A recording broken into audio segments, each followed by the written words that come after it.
I really don't understand what that means.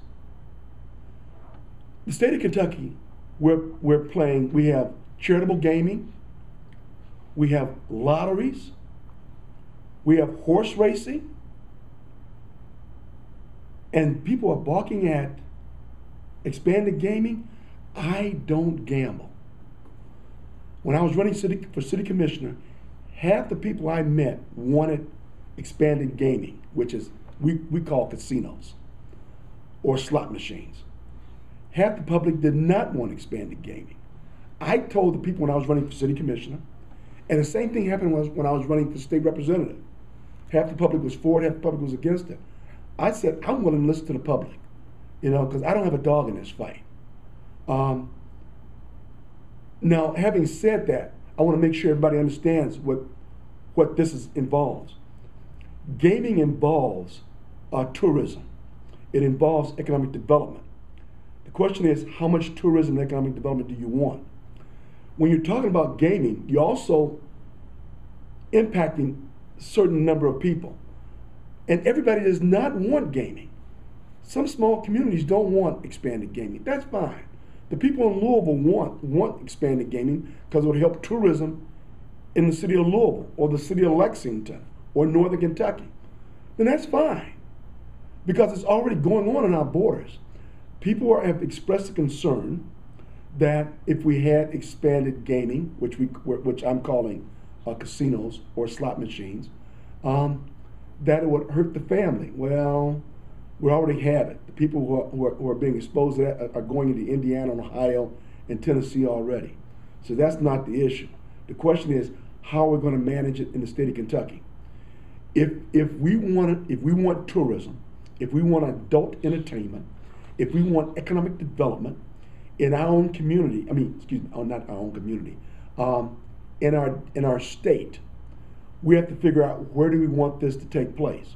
Now, understand that some of the charitable gaming places, meaning the churches and the VFW, the Veterans of Foreign War Organization, they may want slot machines in their facilities.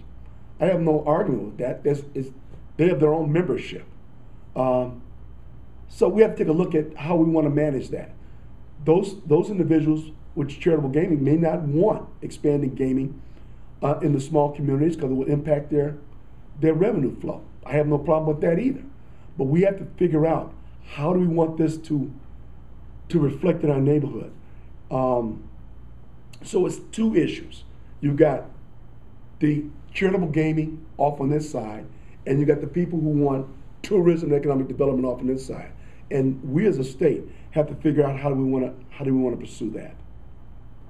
Is that something is this an issue that you believe should be put to voters in the form of a constitutional amendment? I have no problem with being put before the voters because the voters have to figure out where do they want this to take place.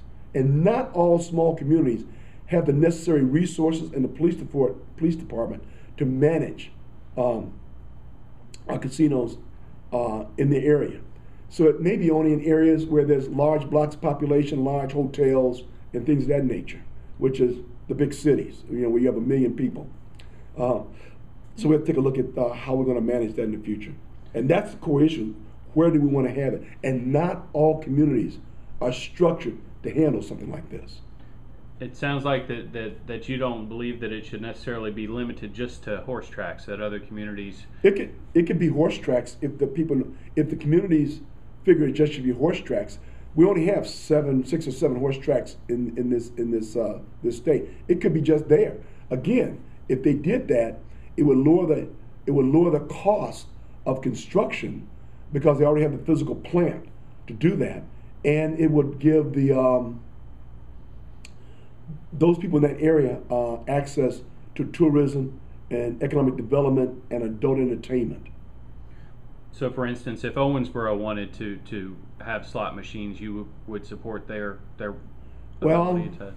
If it has to be if the community wants it. If the community wants it. And then how does the community want to do it? Do we only going to give it to the VFW clubs? We have to figure out where do we want to do this, and where would it have the least effect on the police department and on the families in our community. If the community figures that it's not economically feasible to do that here, I have no problem with it. But we have to take a look at how we want to do that moving into the future. And it is not structured for all communities. It can just be at the horse tracks. It can only be in large cities, and the public has to figure out whether they want to do this. If they want tourism, adult entertainment, and economic development, they don't want that. I have no problem with that either.